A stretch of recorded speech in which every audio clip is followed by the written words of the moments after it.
Ladies and gentleman, Yatnal ಅಂದ್ರೆ ಅವರೊಂದು brand, ಪಕ್ಕಾ ಹಿಂದೂವಾದಿ. ಹಾಗಾಗಿನೇ ಅವರು ಹಿಂದೂ ಹುಲಿ ಅಂತಾನೆ ಫೇಮಸ್. ಹಾಗಾಗಿ ಇದೇ ಹಿಂದೂ ಮಂತ್ರದ ಮೂಲಕವೇ ಬಿಜೆಪಿಗೆ ಮರಳುವ ವಿಶ್ವಾಸದಲ್ಲಿದ್ದ ಯತ್ನಾಳ್ಗೆ ಬಿಜೆಪಿ ಹೈಕಮಾಂಡ್ ಬಿಗ್ ಶಾಕ್ ಕೊಟ್ಟಿದೆ.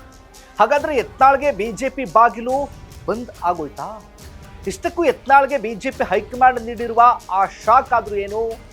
ಎಸ್ ವೀಕ್ಷಕರೇ, ನೆಲ ಜಲ ಭಾಷೆಗಾಗಿ ಪ್ರಾಮಾಣಿಕ ಪತ್ರಿಕೋದ್ಯಮ. ನೀವು ನೋಡ್ತಾ ಇದ್ದೀರಿ ಫೋಕಸ್ ಟಿವಿ. ನಾನು ಶಿವು ರಾನರಾಪುರ.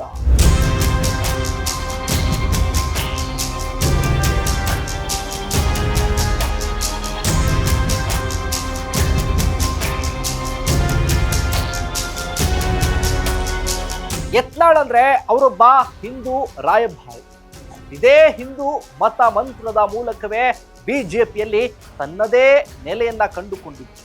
ಆದ್ರೆ ಈಗ ಹೇಗಾದ್ರೂ ಮಾಡಿ ಬಿಜೆಪಿಗೆ ಮರಳಿ ಬರೋದಕ್ಕೆ ಯತ್ನಾಳ್ ನಾನಾ ತಂತ್ರಗಳನ್ನ ಅನುಸರಿಸಿಕೊಂಡು ಬರ್ತಿದ್ದಾರೆ.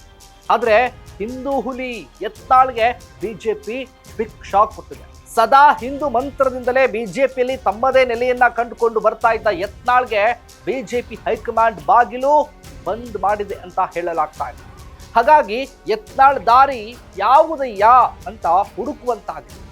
ಮೂಲಗಳ ಪ್ರಕಾರ ಯತ್ನಾಳ್ ತಾವು ಸ್ಥಾಪಿಸುವುದಕ್ಕೆ ಹೊರಟಿದ್ದ JCB ಈ ಪಕ್ಷವನ್ನ ಸಂಸ್ಥಾಪಿಸುವುದಕ್ಕೆ ಮುಂದಾಗಿದ್ದಾರೆ ಅಂತ ಹೇಳಲಾಗ್ತಾ ಇದೆ.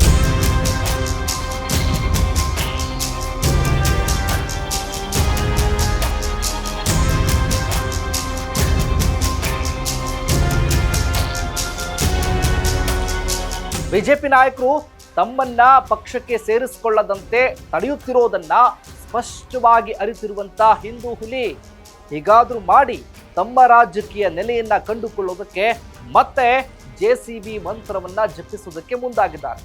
ಜನತಾದಳ, ಕಾಂಗ್ರೆಸ್, ಬಿಜೆಪಿಯ ಪ್ರಮುಖ ಸಮಾನ ಮನಸ್ಕ ನಾಯಕರನ್ನ ಕರೆದುಕೊಂಡು JCBಯನ್ನ ಕಟ್ಟೋದಕ್ಕೆ ಅವರು ಮುಂದಾಗಿದ್ದಾರೆ. ಈಗಾಗಲೇ ಕೂಡ 2025 ಸೆಪ್ಟೆಂಬರ್ನಲ್ಲೇ JCB ಪಕ್ಷವನ್ನ ಸ್ಥಾಪಿಸುವುದಕ್ಕೆ ಯತ್ನಾಳ್ ಮುಂದಾಗಿದ್ರು. ಇದು ಕಾರಣಾಂತರಗಳಿಂದ ಮುಂದೂಡಿಕೆ ಆಗ್ತಾ ಬರ್ತಾ ಇತ್ತು. ಈಗ ಬಿಜೆಪಿಯ ಬಾಗಿಲು ಬಂದಾಗ್ತಾ ಇದೆ ಅನ್ನೋದನ್ನ ಸ್ಪಷ್ಟವಾಗಿ ಅರ್ಥ ಮಾಡಿಕೊಂಡಿರುವಂತ ಯತ್ನಾಳ್ ತಮ್ಮದೇ JCB ಪಕ್ಷವನ್ನ ಸ್ಥಾಪಿಸುವುದಕ್ಕೆ ಮುಂದಾಗಿದ್ದಾರೆ ಅಂತ ಹೇಳಲಾಗ್ತಾ ಇದೆ. ಆದ್ರೆ ಯತ್ನಾಳ್ ಪಕ್ಷಕ್ಕೆ ಹೋಗುವವರು ಯಾರ್ಯಾರಿದ್ದಾರೆ ಅನ್ನುವಂತಹ ಪ್ರಶ್ನೆ ಕೂಡ ಇಲ್ಲಿ ಉದ್ಭವಿಸುತ್ತೆ. ಇದೇ ವೇಳೆ ಯತ್ನಾಳ್ ಪಕ್ಷವನ್ನ ಸಂಸ್ಥಾಪಿಸಿದ್ರೆ ಅದು ನೇರವಾಗಿ ಬಿಜೆಪಿ ಮೇಲೆಯೇ ಕೂಡ ಪರಿಣಾಮ ಬೀರುತ್ತೆ ಅಂತ ಚುನಾವಣಾ ತಜ್ಞರು ಅಭಿಪ್ರಾಯವನ್ನ ವ್ಯಕ್ತಪಡಿಸ್ತಿದ್ದಾರೆ. ಆದ್ರೆ ಇಷ್ಟರಲ್ಲೇ ಬಿಜೆಪಿ ಹೈಕಮಾಂಡ್ ನಾಯಕರೇನಾದ್ರೂ ಕೂಡ ಯತ್ನಾಳ್ಗೆ ಬಾಗಿಲು ತೆರೆದಲ್ಲಿ ಆಗ ಅವರ ನಿರ್ಧಾರ ಏನಾಗುತ್ತೆ ಅನ್ನೋದು ಸದ್ಯಕ್ಕೆ ಕಾಡ್ತಾ ಇರುವಂತ ಪ್ರಶ್ನೆ. ಇದಾಗಿತ್ತು ಫೋಕಸ್ನ ಸ್ಪೆಷಲ್ ರಿಪೋರ್ಟ್. ನೆಲ ಜಲ ಭಾಷೆಗಾಗಿ ನೋಡ್ತಾ ಇರಿ ಫೋಕಸ್ ಟಿವಿ.